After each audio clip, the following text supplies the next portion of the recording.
오늘 우리에게 주시는 하나님의 말씀 창세기 1장 14절 말씀 한 절만 보겠습니다. 창세기 1장 14절 말씀 우리 다 같이 읽겠습니다. 하나님이 이르시되 하늘의 궁창에 광명체들이 있어 낮과 밤을 나누게 하고 그것들로 증조와 계절과 날과 해를 이루게 하라. 아멘. 자, 이제 하나님께서 해와 달과 별들을 만드신 내용인데요. 해와 달과 별들을 만드시면서 이제 그 기능으로 낮과 밤을 이루고 이제 그 지구 자전 공전에 의해서 이제 낮과 밤이 이루어지고 그다음에 그 두 번째는 징조를 나타낸다 그랬어요. 그래서 이 천체가 징조를 나타내는 것은 굉장히 성경적인 것입니다. 그래서 이게 이제 점성술을 하고 이러는 사람들이 그거를 과도하게 마치 손가락이 가리키는 것을 보지 않고 손가락만 보는 것처럼 이 점성술을 하는 사람이 이제 이 별들만 관찰하고 그것을 운행하시는 하나님을 보지 않는 것이 문제이기는 하지만 어쨌든 전혀 근거가 없는 것은 아닙니다. 세 번째는 이제 계절을 나타낸다고 했는데 이 계절은 추나 추동의 계절이 아니라 성경에서 그 히브리어에서 보면 모에드, 그래서 절기를 나타내는 것입니다. 하나님께서 하시고자 하는 정하신 때, 6월절 같이 이런 절기, 특정한 일을 위해서 정하신 때를 나타내는 것이고, 그 다음에 이제 그 날과 해를 이룬다고 했는데, 날은 데이고 해는 year, 그러니까 하루를 결정하는 것, 지구의 자전에 의해서 하루가 결정이 되고 공전에 의해서 한 해가 결정이 되는 이런 일들을 하도록 했다는 거죠. 이 말씀이 이제 오늘의 본문 말씀인데 이 말씀을 가지고 저는 오늘 시간의 영성이라는 제목으로 잠시 말씀을 나누려고 합니다. 이 창조의 질서에서 우리가 생각해 볼 것은 그 시간과 공간의 질서, 이 시간과 공간의 질서가 육신을 입은 인간에게 가장 기본적이고 근본적인 질서라는 것입니다. 그래서 이게 너무나 기본적이고 너무나 근본적이어서 우리가 살아가면서 별 관심을 두지 않고 마치 당연한 것처럼 그렇게 생각하면서 살아가는데 사실은 다시 한번 생각해 볼 필요가 많이 있는 것이 근대 문명이 발달하면서 이 시간과 공간 혹은 그것을 뛰어넘는 그 생명의 질서에 대해서 생각하는 바가 과거와는 다른 방식으로 생각하게 되었다는 것입니다. 그래서 이 시간과 공간, 이 생명 이런 것에 대해서 좀 생각해 볼 필요가 있다고 하는 거죠.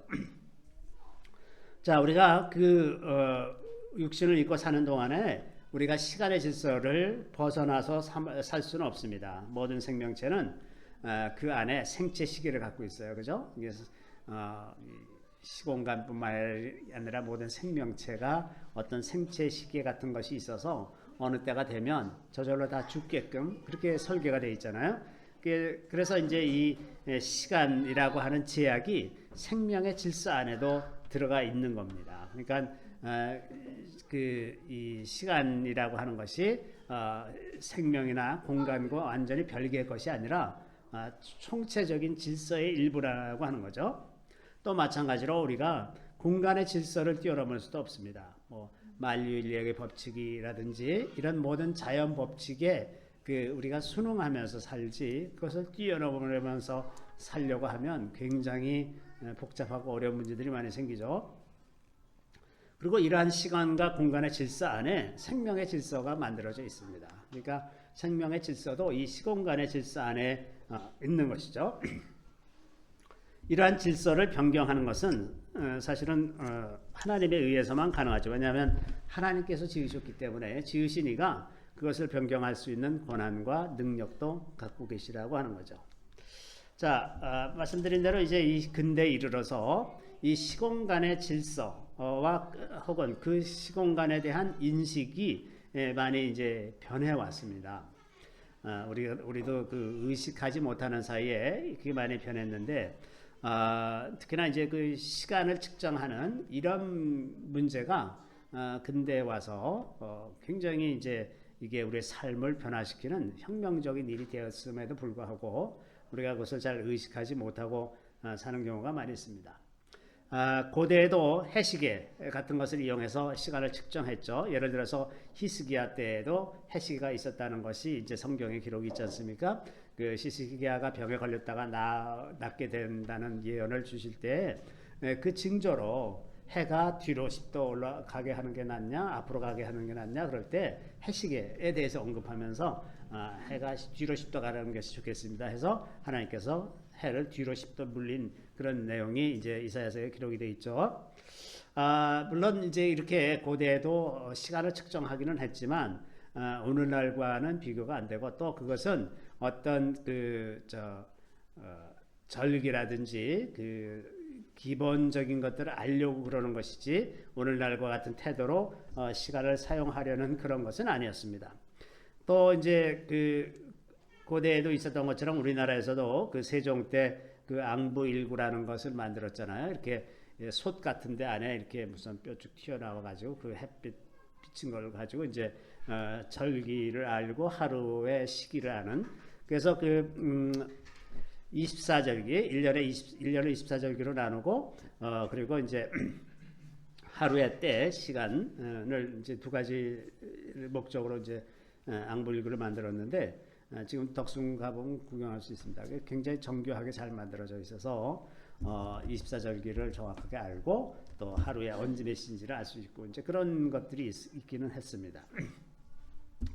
그런데 이제 그 15세기의 지리상의 발견, 장거리 항해를 하기 시작하고 또 교통수단이 발달하면서 또 이제 그 시간을 측정하는 기술이 점점 더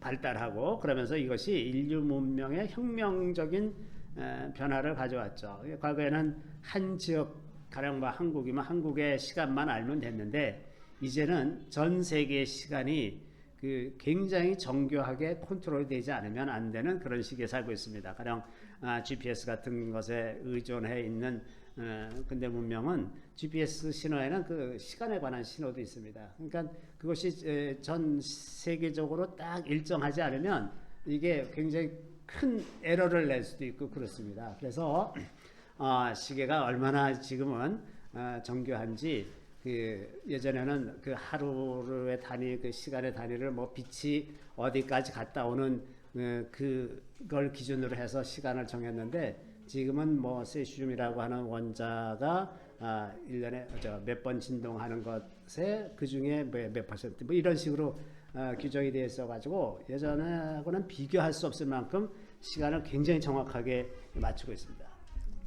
요즘에 이제 그 무인 자동차 시대가 열린다 그러고 이러는데 그 무인 자동차 시대도 이 시간을 정교하게 컨트롤하지 않으면 이 GPS 신호가 엉뚱하게 이제 가고 그러면 뭐 사고가 여기저기서 막 사고가 날 거예요. 그래서 지금은 이 시간을 정교하게 컨트롤하는 것이 굉장히 중요한 그 문명의 기초가 됐습니다. 그런데 이 시간과 관련해서 문명사에서 사람의 그 시간에 대한 인식을 혁명적으로 바꾸는 두 가지 발명품이 있는데 하나는 손목시계입니다. 손목시계. 이 손목시계가 굉장히 중요한 겁니다. 사람이 개개인이 이제 시간을 측정하게 됐어요. 그리고 시간 측정이 이제 점점 더 정교해져서 개인도 아주 정확한 시간을 측정할 수 있고 또 요새는 그 앱에도 보면 그 세계 표준시에 대한 그 앱도 있습니다. 그래서 정확하게 지금 몇 시인지 알고 싶으면 그 앱을 깔아 놓으시면 정확하게 초 단위로 정확하게 딱 나오게 되어 있는데 이렇게 개인이 그 시간을 측정할 수 있게 됐고 두 번째는 전등입니다. 전등은 밤을 낮같이 사용하기 시작하게 됐어요. 사람이. 그전에는 기껏해야 뭐 호롱불 켜놓고 촛불 켜놓고 이래서 그다지 밝지가 않죠. 그 억지로 뭐 그 밤에 뭘 하려고 해도 그렇게 밝지는 않기 때문에 자유롭지가 않았는데 전등이 발명되고 나서는 이제 낮, 밤을 구분하지 않고 시간을 사용할 수 있게 된 거죠. 그래서 이 그 시간을 예전에 비해서는 혁명적으로 이제 좀 더 장시간을 많이 사용할 수 있는 그런 문화적인 기초가 만들어진 거죠.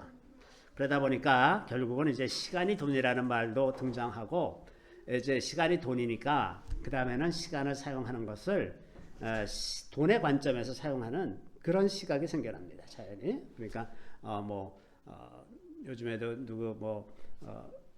누구를 워런 버핏 같은 사람을 만나려면 그 1시간 식사하는데 뭐 몇십만 불씩 돈 내면서 시간이 돈이기 때문에 이제는 시간이 돈이니까 시간을 돈 단위로 계산하는 이러한 상태가 됐고, 또 사람마다 그래서 시간이 점점 더 그 희소한 자원, 누구나 다 시간이 없다라는 말을 입에 달고서 하는 그런 시대가 됐습니다. 마치 시간이 좀 넉넉하면 뭔가 잘못 살고 있는 사람 같고, 시간이 없고 바쁘고 그래야 잘 사는 사람 같은 그런 사회적인 인식이 있기 때문에 시간이 많아도 시간이 없다라고 말을 하는 거예요. 그래야 조금 위신이 서는 것 같은. 그래서 제가 오늘 드리려고 하는 그 말씀에 많은 내용들이 이런 책에 있는 내용들이 이제 많이 있습니다. 여기 시간의 횡포라는 책인데 제가 번역하고 일부는 글을 써서 제가 우리 로버트 뱅크스라는 교수님, 제가 신학교 다닐 때 제가 그 멘토처럼 생각했던 그런 분이신데, 그분이 쓴 책인데 아쉽게도 이제 저게 절판이 돼서 구할 수가 없어요. 근데 혹시 뭐 중고 서점에 있을지는 모르겠는데, 저 책은 그 시간에 대해서 성경적으로 이해하는데 굉장히 탁월한 책입니다. 그리고 굉장히 정말 좋은 책인데 읽질 않아요. 저런 책은 잘 읽질 않아서 그 당시에 그 요단 출판사 그 담당 목사님이 아주 의욕을 가지고 딱 출판을 해주셨는데, 저걸 제가 번역해 가서 해달라고 그런 거거든요. 저 교수님하고 의논해서.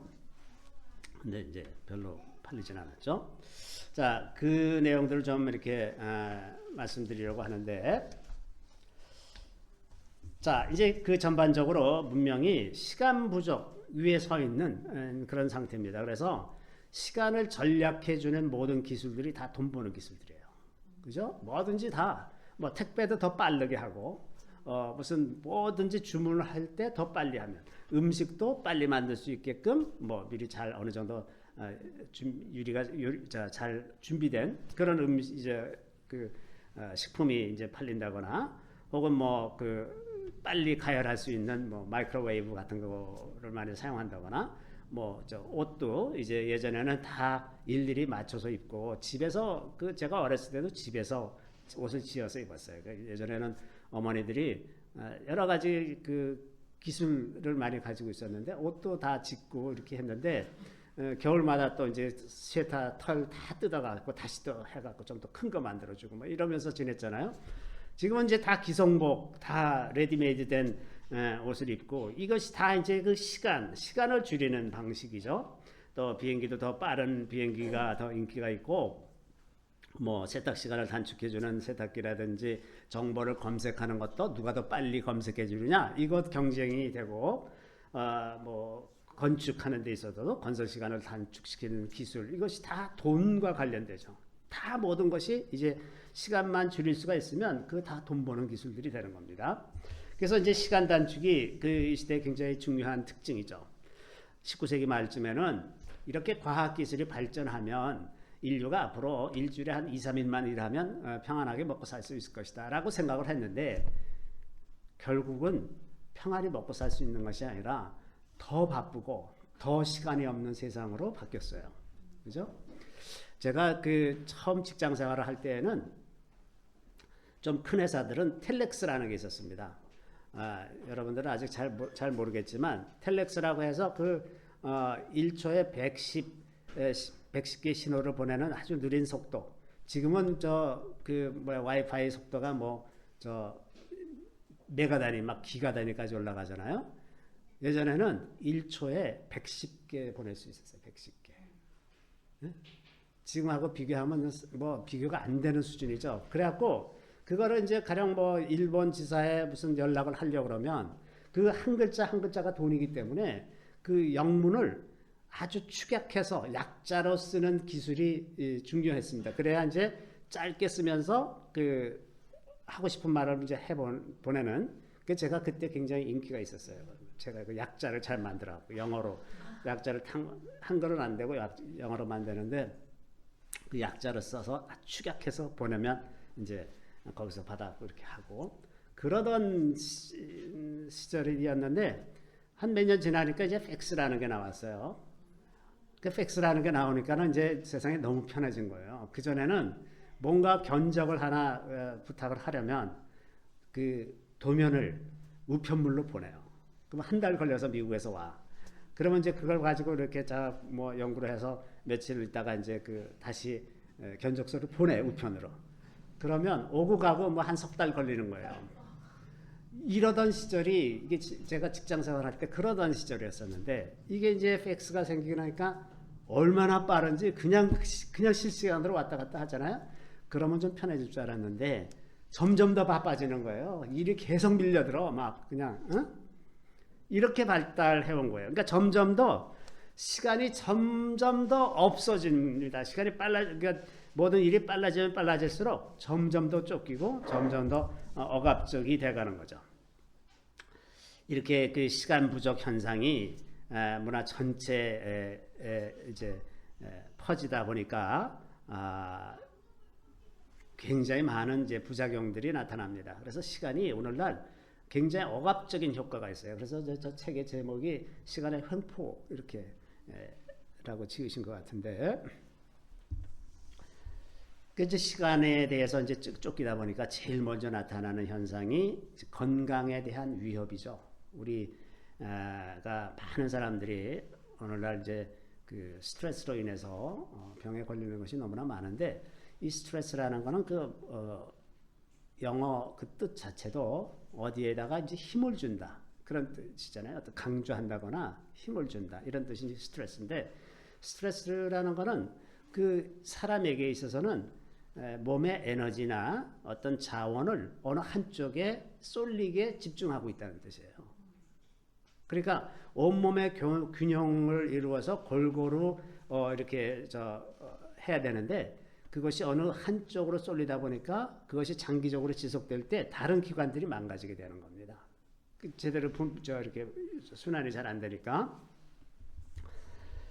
그래서 이제 그렇게 되는 게 스트레스인데, 스트레스 원인이 뭐 여러 가지가 많이 있겠지만, 스트레스는 근본적으로 미스매치에서 발생하는 겁니다.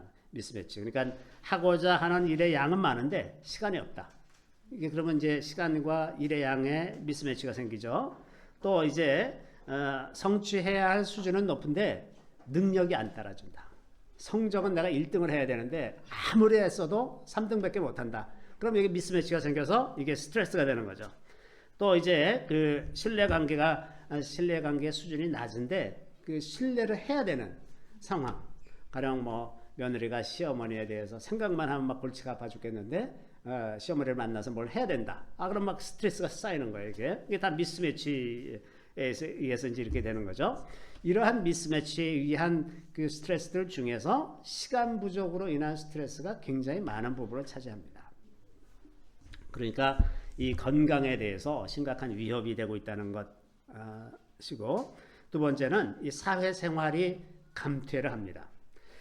시간 부족 현상이 사람들과 그 진솔한 얘기를 나눌 시간이 점점 줄어들게 되고, 그 결과 사람들이 점점 고립되어 가죠. 요즘에는 이제 또 그 카톡 같은 것들이 발달해서 그 의사소통 하는데도 전화로 안 하고 전부 다 문자, 텍스트로 하고 이렇게 하니까 점점 더 사람이 사람과 직접 인격적으로 소통하는 시간과 그 기회들이 점점 더 줄어가는 거죠. 그래서 피상적인 관계를 맺으면서 살면서 이게 깊은 진정한 관계를 누리지 못하게 됩니다. 게다가 또 어떤 그 시간을 이해관계에 따라서 아까 말씀드린 것처럼 돈의 관점에서 시간을 사용하다 보니까 그냥 관계 자체를 위해서 시간을 넉넉하게 낸다는 것은 생각할 수가 없는 일이 점점 되어가는 거예요. 그러니까 시간을 내기가 아깝다 하는 생각이 많아서 점점 이제 사회적 관계가 소홀해지죠. 예전에 이제 어떤 그 선교사가 그 문화인류학을 공부한 선교사가 그 사모아에서 이제 선교사 생활을 하면서 책을 쓴 게 있었습니다.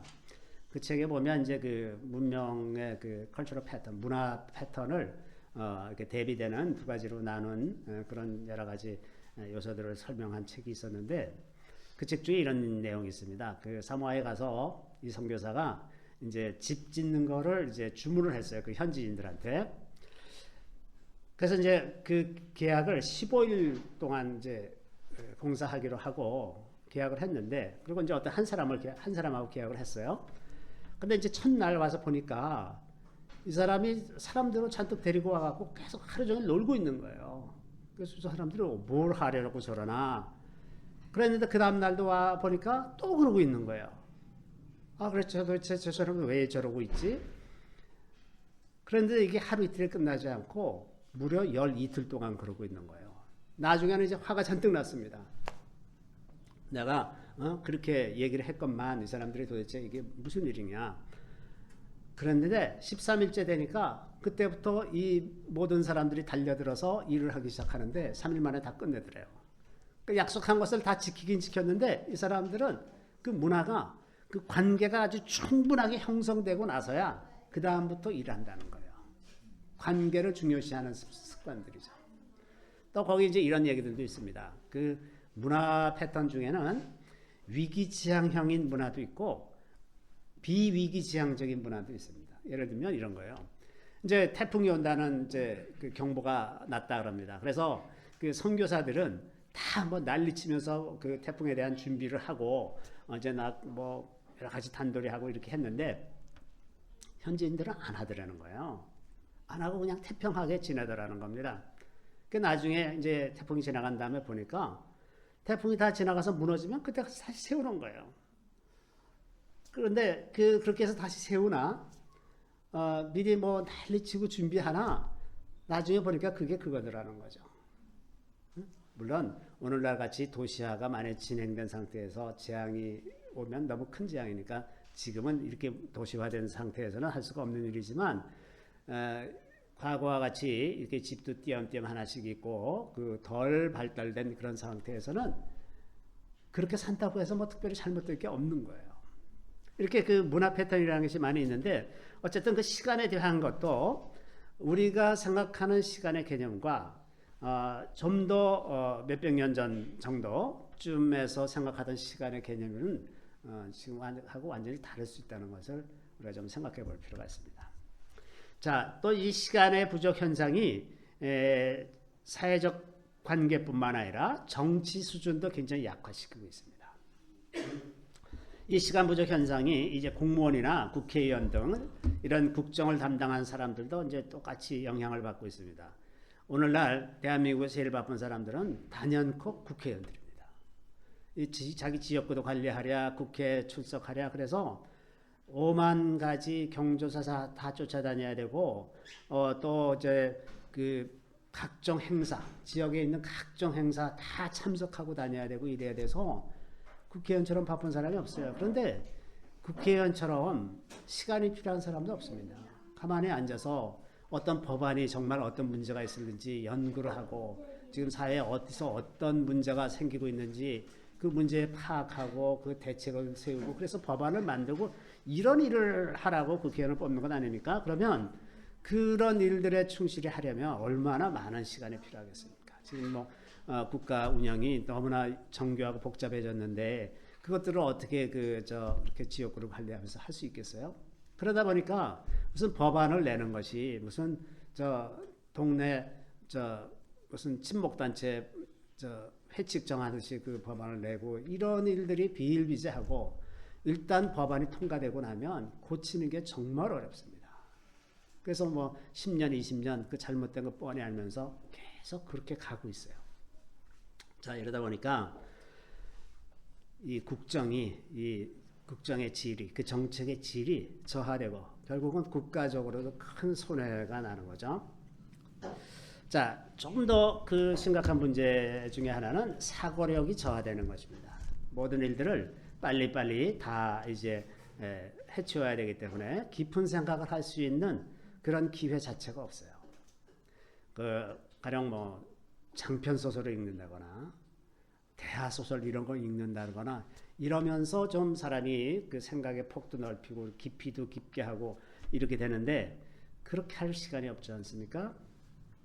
또 한 가지 문제를 가지고 장시간 씨름하면서 생각하고 연구하고 이러는 습관이 어려서부터 좀 되어야 그래서 어떤 문제에 대해서 깊이 있게 태클하고 이러는 훈련이 될 텐데 이제 그럴 수 있는 시간이 없고 다 그 시험 문제도 다 사지선다형에 뭐 한 시간에 몇 개씩이나 아주 몇십 개씩 풀어야 되는 그런 문제들을 하다 보면 깊은 생각을 할 기회가 또 그 훈련이 점점 더 없어지는 거죠.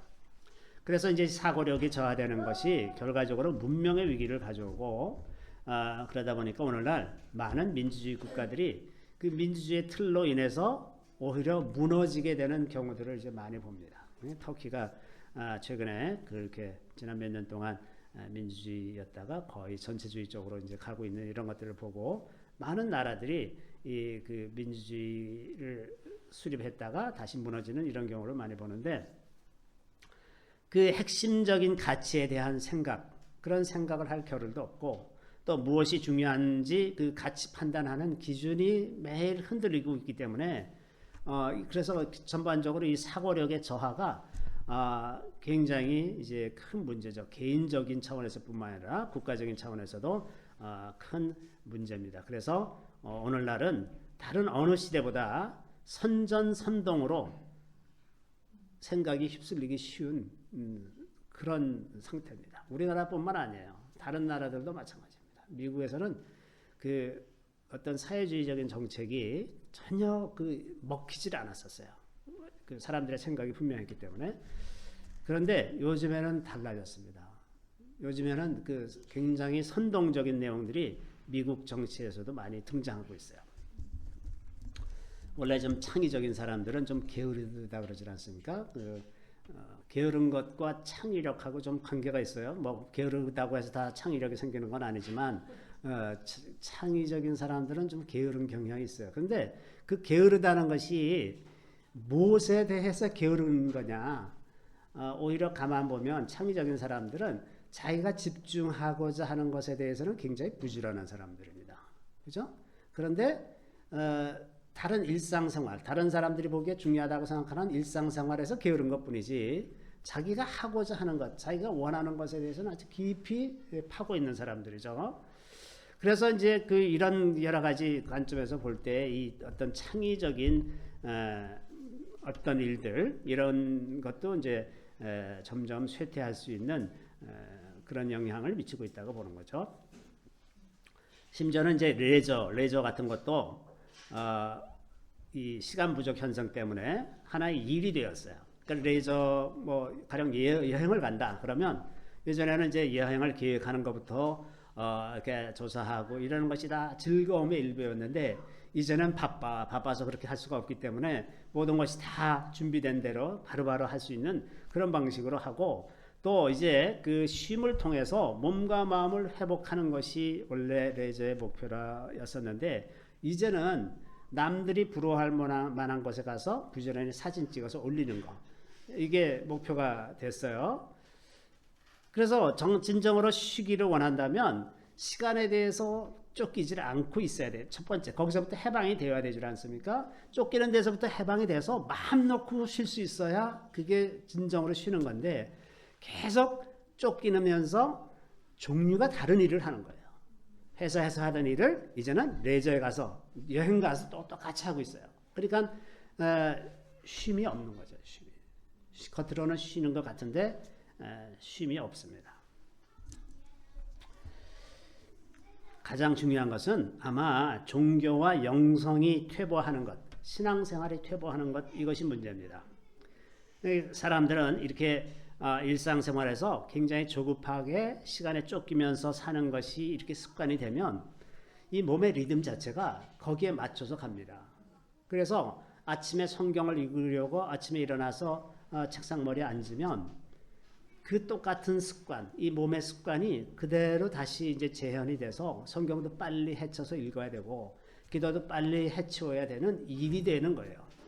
그러다 보면 그 하나님과 앉아서 깊은 교제를 나누는 것이 불가능해집니다. 그래서 쫓기는 마음에는 결코 하나님께서 평안하게 말씀해 주실 수가 없는 상태가 되는 거죠. 게다가 오늘날 많은 우리 교회도 그렇지만 많은 경우 교회가 이제 지역 교회가 아니에요. 동네 사람들이 오는 게 아니라 다 그 연고가 있는 멀리서 오다 보니까 이제 그 교회를 한번 가는 것이 굉장한 시간적인 부담이 되는 거죠. 그러니까 교회 가는 것도 이제 그리고 가서 예배 드리는 것도 일처럼 돼서 빨리 이렇게 딱 진행해서 가야 된다 그래요. 제가 아는 어떤 그 큰 교회 목사님은 주일날 예배 드리기 위해서 그 전날 리허설을 해요. 리허설을 완전히 똑같이 리허설을 한다. 그냥 대략 연습하는 게 아니라 그래서 정확하게 1시간 5분 딱 맞춥니다. 절대로 넘으면 안 돼. 왜? 그게 넘으면 교인들이 지루해 한다는 거야. 금방. 그리고 금방 그 다음부터 티가 난답니다. 그래서 딱 1시간 5분 이렇게 그 얘기하는 걸 제가 직접 들었어요. 자, 그러니까 이제 모든 일들이 다 그 시간 부족 현상, 그것이 몸에 배고 그 리듬이 몸에 배어 있는 상태에서 이제 다른 모든 그 생활이 사실은 굉장히 쇠퇴하고 있다는 거죠. 이런 배경에서 그 시간 관리에 대한 어떤 테크닉 같은 것이 한동안 크게 유행을 했었죠. 그런 것들이 이제 경영, 뭐 경제 코너에 이제 중요한 부분을 차지하고 있고 그랬는데, 자 이제 그런 내용들을 좀 보면 첫 번째는 우선순위를 정하라는 거, 그 다음에 시간을 쪼개서 써라, 그 다음에 이제 그 낭비되는 시간을 점검하라, 뭐 이런 내용들이 많습니다. 이런 것도 어느 정도는 이제 도움이 되기는 하지만 근본적인 해결은 물론 아니죠. 이 시간관리 기법에서 우리가 생각해 볼 수 있는 것, 거기서 이런 건 좀 참조할 만하다 하는 것은 급한 일과 중요한 일을 구분하는 것입니다. 급한 일과 중요한 일. 급한 일은 지금 당장 해야 되는 일이에요. 근데 중요한 일은 꼭 당장 하지는 않더라도 반드시 해야 되는 일인데, 많은 사람들이 급한 일에 쫓기면서 삽니다. 지금 당장 하지 않으면 어떻게 될 것 같아서 자꾸 이제 하다 보면 그것이 그 다음에는 생각 없이 판단 없이 그냥 자동적으로 하게 되는 것들이 형성이 되죠. 그래서 어떤 일이 생기면 저절로 이렇게 몸이 먼저 나가는 이런 방식으로 우리 안에 습관이 되는데, 급한 일이라고 해서 반드시 해야 되는 일은 아닐 수가 있습니다. 또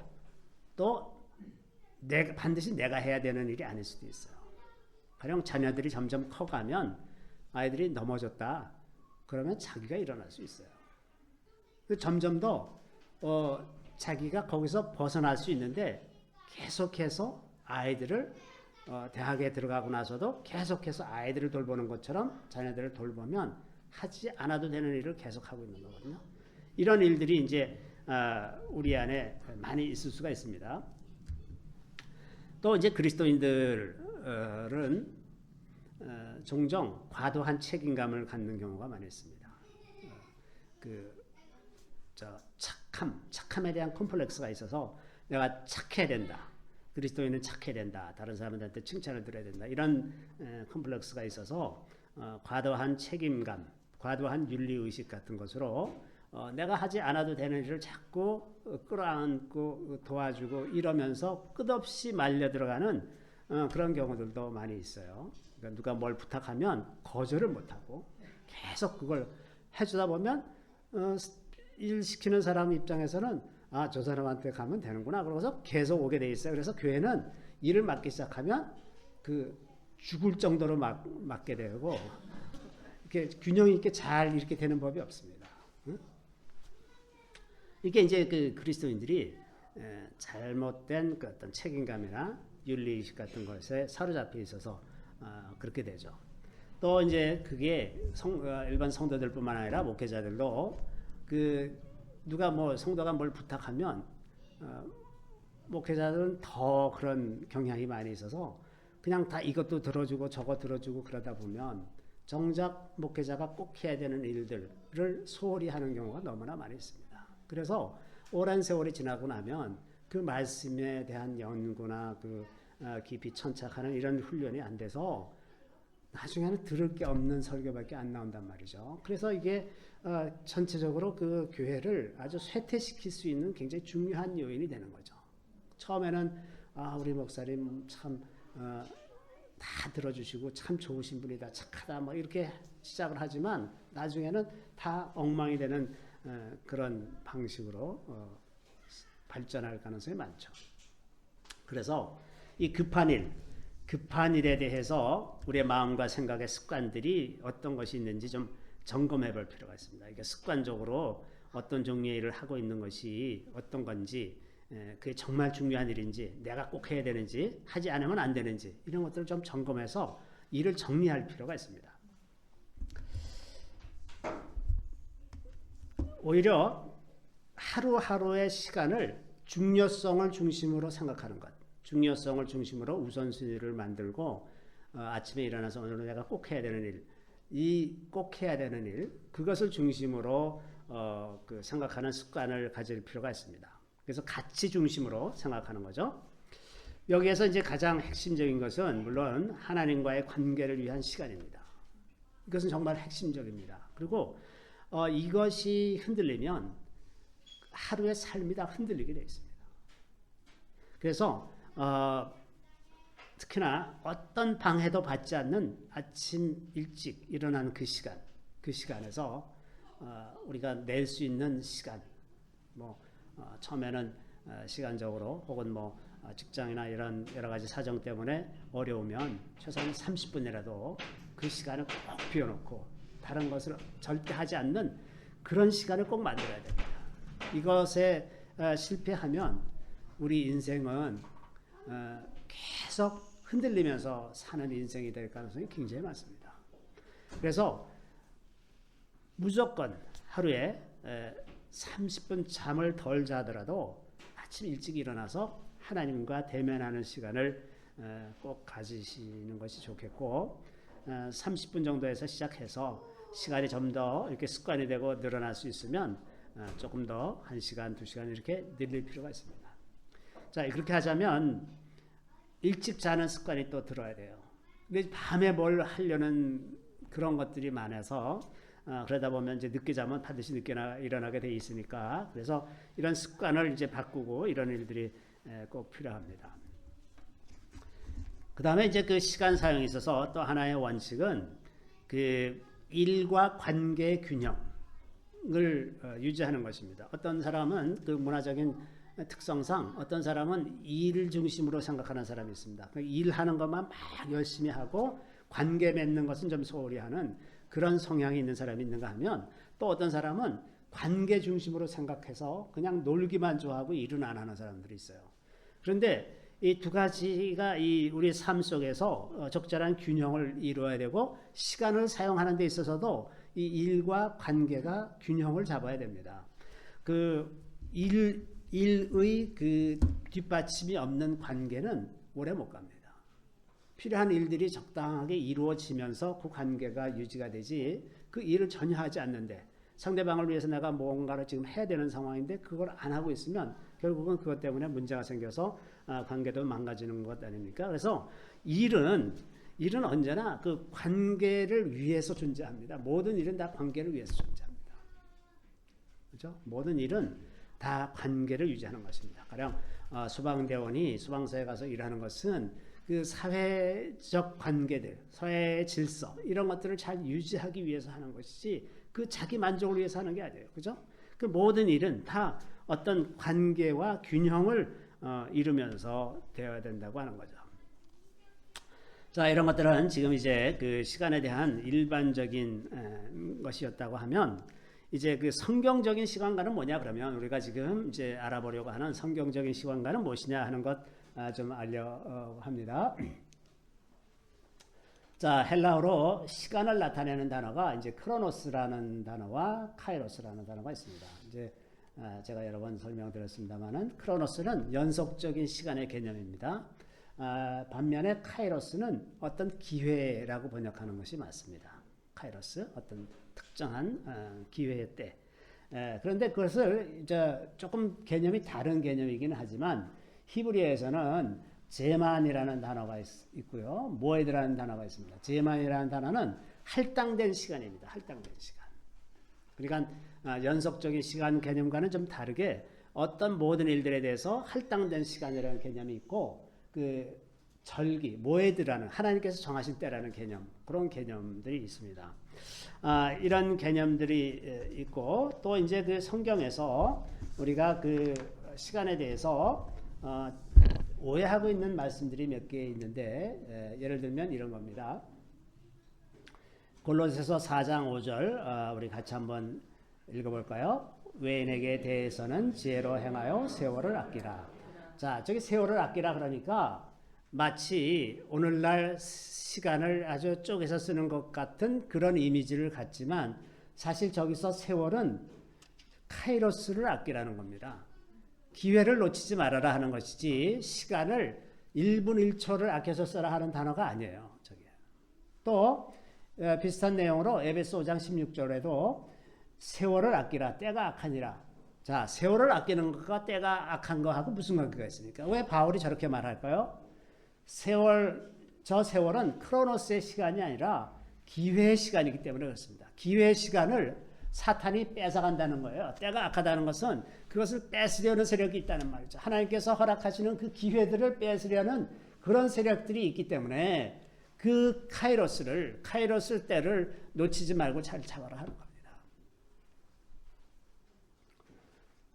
또 히브리서 3장 13절에는 이런 말이 있죠. 오직 오늘이라 일컫는 동안에 매일 피차 권면하여 너희 중에 누구든지 죄의 유혹으로 완고하게 되지 않도록 하라.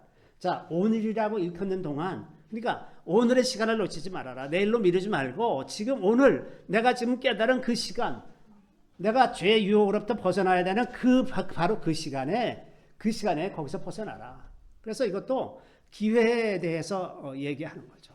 우리가 회개할 기회가 있을 때 거기서 벗어나라 하는 겁니다.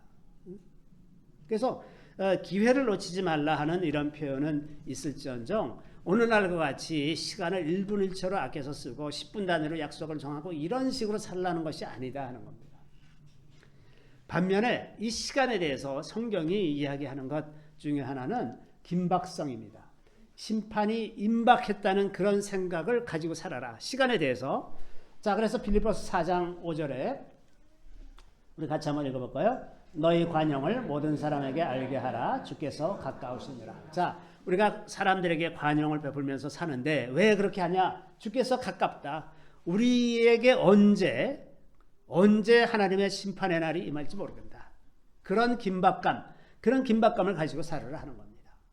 사실은 우리가 한 치 앞을 내다볼 수가 없어요. 그죠? 지금 이렇게 건강하게 있는 것 같아도 언제 어떻게 될지 모르는 것이 사람의 생명이 아닙니까? 그러니까 그러한 긴박감으로 살아라 하는 겁니다. 또 로마서 13장 11절에도 또한 너희가 이 시기를 알거니와 자다가 깰 때가 벌써 되었으니 이는 이제 우리의 구원이 처음 믿을 때보다 가까웠습니다. 자, 우리에게 임하는 그 심판의 때, 우리에게 주어진 인생의 시간의 때가 가까웠다고 하는 거예요. 언제 어떻게 될지 모른다고 하는 거죠. 정말 우리 인생은 언제 어떻게 될지 모릅니다. 하나님께서 우리를 갑자기 데려가시는 때도 있는데 제가 이렇게 지나면서 보니까 두 가지 경우가 있는 것 같습니다. 하나는 그 사람이 자기 할 일을 다 해서 데려가는, 근데 그때가 사람들이 꼭 생각하는 그런 때는 아니죠. 그러니까 충분히 평균 수명처럼 충분히 살고 그런 때가 돼서 그런 것이 아니라 할 일을 다 한 때 데려가시는 것이 분명합니다. 두 번째는 살려줘도 제자리로 제대로 살 가능성이 없으면 데려가십니다. 제가 이 두 케이스를 다 봤어요. 저희 누님이 돌아가시는데 우리 하나님께서 할 일 다 했다. 그렇게 아주 분명하게 말씀해 주셔서 제가 그걸 깨달았고, 두 번째 케이스는 제 친구가 갑자기 급성 간암에 걸려서 죽게 됐어요. 제가 이제 간절히 기도했습니다. 그랬더니 하나님께서 너도 알다시피 내가 그를 살려주면 그가 옛 생활로 다시 돌아가지 않겠느냐. 그러니 내가 너의 기도를 듣고 그의 영혼은 받을지언정 그를 내가 데려가겠다. 그렇게 말씀하시더라고요. 우리의 삶이 하나님께서 주시는 기회 동안에 하나님께로 계속해서 가고 있는 삶이 아니고 계속해서 거부하고 계속해서 내가 내 방법대로 살기를 원하면서 하나님 앞에서 고집을 부리고 있으면 언젠가는 하나님께서 우리를 그냥 데려가실 수도 있다는 것입니다. 자, 그래서 우리가 그 구원의 때, 그 임박한 그 때를 알 수가 없기 때문에 그러한 긴박감을 가지고 살아야 된다고 하는 것입니다. 자, 오늘 본문에서 이 해와 달과 별들을 통해서 이 시간의 날 기간들을 다 정한 것을 볼 수가 있는데, 이 시간은 우리가 기억할 것은 시작과 끝이 있다는 것입니다. 피조물이라는 거예요. 시간은 영원한 것이 아니라 피조물이라는 거죠. 그래서 이 시간이 끝나는 때에는 우리가 영원한 세계, 지금과는 완전히 다른 시공간에 제약받지 않는 전혀 다른 세계로 들어간다는 것. 우리가 그것을 기억할 필요가 있습니다. 자, 또 이제 한 가지 더 말씀드리고 싶은 것은 이제 그 하나님의 시간, 하나님의 시간의 특징입니다. 하나님의 시간의 특징은 굉장히 어떤 때는 너무 느리고 답답해요. 하나님이 정말 답답해서 못 참겠어, 아주 그냥 그럴 정도로 느리신데, 로마서 3장 25절에 보면 우리 같이 한번 읽어보겠습니다. 이 예수를 하나님이 그의 피로써 믿음으로 말미암는 화목 제물로 세우셨으니 이는 하나님께서 기르 참으시는 중에 전에 지은 죄를 간과하심으로 자기의 의로우심을 나타내려 하심이니. 자, 여기 보면 하나님께서 길이 참으시는 중에, 하나님께서는 길이 참으시기 때문에 사람이 느끼기에는 너무 느리신 거예요. 저 악인을 심판하시는데 하나님께서 그 악인을 오래오래 참으시기 때문에 빨리 응하시질 않는 거예요. 그러니까 하나님의 오래 참는 그 성품 때문에 하나님의 시간이 너무 느린 것 같습니다. 우리에게 응답하시는 하나님의 시간도 어떤 때는 굉장히 느리고 너무 느려서 속이 터져 죽을 것 같은 때가 있어요. 아브라함이 25년을 기다려서 아들을 얻었는데 그 25년이 얼마나 지루했겠습니까? 나이는 좀 더 많아지고 이제 생산 능력은 점점 더 없어져 가는데, 그런데 하나님의 때, 하나님께서 일하시고 하나님께서 그 자신의 능력을 나타내고 하나님의 영광을 나타내기에 가장 알맞은 때까지 하나님은 기다리시는 거예요. 그래서 너무 느려 속 터지게 느리지만, 그러나 하나님께서 항상 그렇게 느리신 것이 아니라 언젠가는 급히 흐르는 물같이 오실 때가 있습니다. 같이 한번 읽어보겠습니다. 서쪽에서 여호와의 이름을 두려워하겠고 해돋는 쪽에서 그의 영광을 두려워할 것은 여호와께서 그 기운에 몰려 급히 흐르는 강물같이 오실 것입니다. 어느 때가 차면 하나님께서는 급류가 흘러내려오는 것처럼 급속한 속도로 일하시는 그런 때가 옵니다. 우리 인생 가운데도 그렇게 일하시는 때가 오게 되죠. 그러면 그때 가서는 사람이 그것을 감당할 수가 없는 그런 때가 됩니다.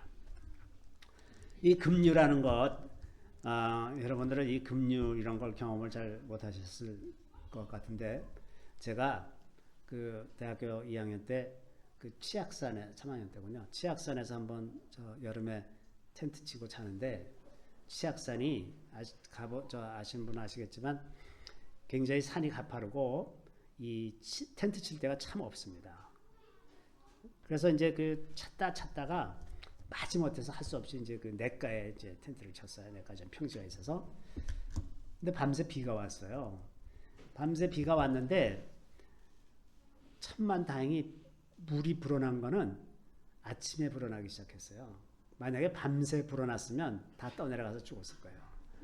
근데 아침에 일어나서 보니까 이제 비는 좀 약간 좀 약해져서 주룩주룩 오고 이러는데, 조금 더 누웠다가 올라가자 그러고서는 이제 잠깐 내다보고서 다시 누웠는데 10분도 안 돼서 발밑이 찰랑찰랑 거리는 거예요. 그래서 깜짝 놀라가지고 벌떡 일어나 보니까 이미 그 바깥에 늘어놓은 뭐 코페린이 버너니 뭐 이런 게 막 떠내려가기 시작하고 난리가 나서 큰일 났어. 물이 올라오는데 얼마나 급속하게 올라오는지 완전히 너무 놀래가지고, 그 옛날에 그 1970년대 텐트, 군용 텐트 그게 되게 비쌌거든요. 그래서 이거는 놓치면 안 된다. 그래서 이제 그거 하고 그 버너도 굉장히 비쌌어요. 옛날에는 버너하고 그 두 개만 잡고서는 후닥닥 배낭하고 들고서 뭐 그냥 끌고 올라가는 거지 뭐 접고 이런 시간도 없어요. 그래서 이제 친구하고 둘이서 후다닥 올라가서 이제 저 산마루로 올라갔는데 그러고 나서 하루를 꼬박 거기 묶여 있었어요. 그 강을 건너려고 그러니까 강의 깊이가 딱 무릎 정도까지 옵니다. 내가 무릎 정도 오는데 이 정도면 걸러가겠지 하고서 발을 한번 담갔다가 꽈당 넘어질 뻔해서 깜짝 놀라갖고 이제 다시는 이제 그 물이 가라앉기 전에 들어가지 말자 그래서 그냥 넘어져요. 무릎밖에 안 오는데 그 무릎을 넘어가면 절대 급류는 들어가면 안 됩니다. 그렇게 이제 혼난 적이 있는데 이 급류처럼 올 때 하나님께서 이 급류처럼 오실 때 그 무서움은 이루 말할 수가 없습니다. 그렇게 될 것입니다. 그래서 하나님은 지금은 굉장히 느린 게 일하시는 것 같고 우리가 정말 답답하고 지루한 것 같지만 어느 때가 되면 우리 인생 가운데 혹은 교회나 나라 가운데 이렇게 급류처럼 일하실 때가 올 것이라고 하는 겁니다. 그 다음에 하나님의 시간에 대해서 우리가 꼭 알아야 될 것은 하나님은 우리 인생에 대해서 충분한 시간을 주신다는 겁니다. 우리 인생을 통해서 하시고자 하는 일에 충분한 시간을 주신다는 거예요. 그래서 전도서 3장 1절부터 11절에 이런 말씀이 있죠. 우리 같이 한번 읽어보겠습니다. 범사에 기한이 있고 천하만사가 다 때가 있나니 날 때가 있고 죽을 때가 있으며 심을 때가 있고 심은 것을 뽑을 때가 있으며 죽일 때가 있고 치료할 때가 있으며 헐 때가 있고 세울 때가 있으며 울 때가 있고 웃을 때가 있으며 슬퍼할 때가 있고 춤출 때가 있으며 돌을 던져버릴 때가 있고 돌을 거둘 때가 있으며 안을 때가 있고 않는 일을 멀리할 때가 있으며 찾을 때가 있고 잃을 때가 있으며 지킬 때가 있고 버릴 때가 있으며 찢을 때가 있고 꿰맬 때가 있으며 잠잠할 때가 있고 말할 때가 있으며 사랑할 때가 있고 미워할 때가 있으며 전쟁할 때가 있고 평화할 때가 있느니라. 일하는 자가 그의 수고로 말미암아 무슨 이익이 있으랴. 하나님이 인생들에게 노고를 주사 애쓰게 하신 것을 내가 보았노라. 하나님이 모든 것을 지으시되 때를 따라 아름답게 하셨고 또 사람들에게는 영혼을 사모하는 마음을 주셨느니라. 그러나 하나님이 하시는 일의 시종을 사람으로 측량할 수 없게 하셨도다. 자, 여기 이제 계속 때에 대해서 말씀하시는데 그 때가 아까 그 히브리 개념에 제만이라는 단어가 있다 그랬죠. 할당된 시간. 하나님께서는 모든 인생의 각 국면마다 또 할당된 시간이 있어요. 그 시간을 놓치면 그 기회는 다시 오질 않습니다. 그 할당된 시간이라는 개념이 있어요. 그 할당된 시간, 그것을 하나님께서는 충분히 주신다는 겁니다. 우리가 충분히 시간을 가질 수가 있다고 하는 거죠. 그래서 우리가 시간을 과도하게 착취적인 태도로 살 필요가 없습니다. 이거는 자기 건강도 해치고 사회생활도 해치고 이 모든 우리의 삶을 다 해치는 삶의 방식이고 우리에게 충분히 시간을 주시는 하나님을 신뢰하면서 살 필요가 있습니다. 또 우리가 시간에 대해서 한 가지 더 생각할 것은 우리가 시간을 통과하면서 우리가 성화가 된다고 하는 거죠.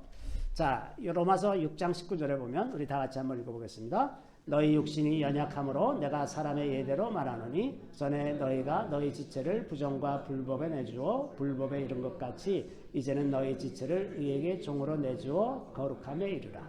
자, 이제 우리 몸을 계속해서 의에게 종으로 내줘서 거룩함에 이르라 이렇게 권면하는데 이제 그 의에게 내주는 것이 우리 삶 속에서 한꺼번에 이루어지는 일이 아니라 계속해서 이루어지는 일입니다. 조금씩 점점 더 가는 거죠. 그러니까 우리가 거룩해지는 과정은 시간 위에서 이루어지는 겁니다. 그렇죠? 시간이 필요한 일입니다. 그러니까 내가 왜 이렇게 빨리 안 변하나? 왜 저 사람은 저렇게 빨리 안 변하나? 이렇게 애쓸 필요가 없어요. 그리고 자기 스스로에 대해서 그래서 과도하게 푸시하거나 어떤 초조함 이런 것을 가질 필요도 없습니다. 하나님께서는 우리가 변하는 데 필요한 시간도 충분히 주시는 하나님이시다. 하나님을 신뢰하고 조급해하지 말고 인생에서 과도하게 많은 것을 하려고 애쓰지도 말고 꼭 필요하고 꼭 소중한 것, 가장 중요한 것들 거기에 우리가 계속해서 초점을 맞추면서 주변 사람들이 이런 것 하고 그러면 그거 하고 싶고 이거 하고 그러면 저거 하고 싶고 이게 두리번거리다 보면 우리 인생이 정말 쓸데없는 일에 너무나 많이 낭비가 됩니다. 그러지 말고 내 인생에서 꼭 해야 되는 게 뭔가 거기에 포커스를 가지고 하나하나 살아간다면 하나님께서 우리에게 충분히 필요한 시간들을 다 주시고 그것을 누릴 수 있게 하시는 겁니다. 하나님은 우리가 우리 인생을 누리며 살기를 원하시지 그렇게 무슨 수도승처럼 혹은 무슨 많은 일을 해야 되는 것처럼 착각하면서 사는 것을 원하시지 않는다고 하는 것입니다.